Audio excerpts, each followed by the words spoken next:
ஒட்டுமொத்தமாக நன்மை வேணுமா தீமை வேணும்னு கேட்டால் கூட எனக்கு நன்மை தான் தீமை வேணாம்னு சொல்ல அளவுக்கு கூட மனப்பக்கம் கொடுக்கப்பட்டிருக்கும். அப்படி நமக்கு எண்ணம் இருக்கும் பொழுது நமக்கு நன்மையே நிறைய நாடுவான் என தேர்ந்தெடுக்கலாம். அத்தாட்சியோட எதுக்காக தேர்ந்தெடுக்கலாம்? அமைதியான, நிம்மதியான, ஆரோக்கியமான, சுகமான, சுதந்திரமான இந்த உலகத்தில் நீங்கள் மற்ற மனிதருக்கு ஒரு முன்னுதாரணமான வாழ்க்கை வாழ்றதுக்காக, தூதர் உங்களுக்கு சாட்சியாக இருக்காங்க, நீங்கள் மற்ற மனித சாட்சியாக வாழ்க்கை, மனசாட்சி இப்படி வாழ்றதுக்காக. அதனால் அவங்க துறையில் யார் எது தொழிலாலும் சரி நம்ம எந்த அளவுக்கு மனசாட்சி வாழ முடியும் விரும்புகிறேன். நான் மனசாட்சி எதிராக இருந்தாலும் கூட மனசாட்சி வாழணுமே விரும்புகிறேன். ஒரு தொழில் பண்ணுறோன்னு சொன்னால் அந்த எந்த அளவுக்கு நியாயமாக நடக்க முடியும், ஒரு விவசாயம் பண்ணுறோன்னு சொன்னால் எந்த அளவுக்கு நியாயமாக பண்ண முடியும். ஒவ்வொரு துறையும் நம்ம இருக்கிறோம்.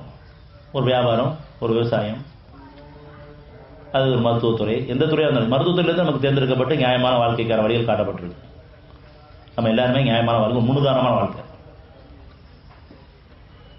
மனசாட்சிக்கு பயந்து, இறைவனுக்கு பயந்து, வேதத்துக்கு அறிவடைஞ்சு வாழக்கூடிய வாழ்க்கையில் நம்மளை முன்னுதாரணமாக நம்மளுடைய தூதரை ஆக்கி வச்சுருக்கான். நீங்கள் உங்களோட துறையில் நீங்கள் எந்த அளவுக்கு நியாயமான முறையில் நடக்க முடியும். ஆனால் நிர்பந்திக்கப்பட்டிருக்கேன், சூழல்கள் இப்படி இருக்குது, அளவடிகளில் மோச வேண்டிய சூழல் ஏற்படுது, அல்லது பொய் சொல்ல வேண்டிய சூழ்நிலை ஏற்படுது, அல்லது கொடுக்கல் வாங்கல வாக்குறுதி மேற்கூடிய சூழ்நிலை ஏற்படுது. இதெல்லாம் உணர்ந்து கூட வேண்டாமேன்னு கேட்டால் கூட மாற்றி அமைக்காமல் போதுமா?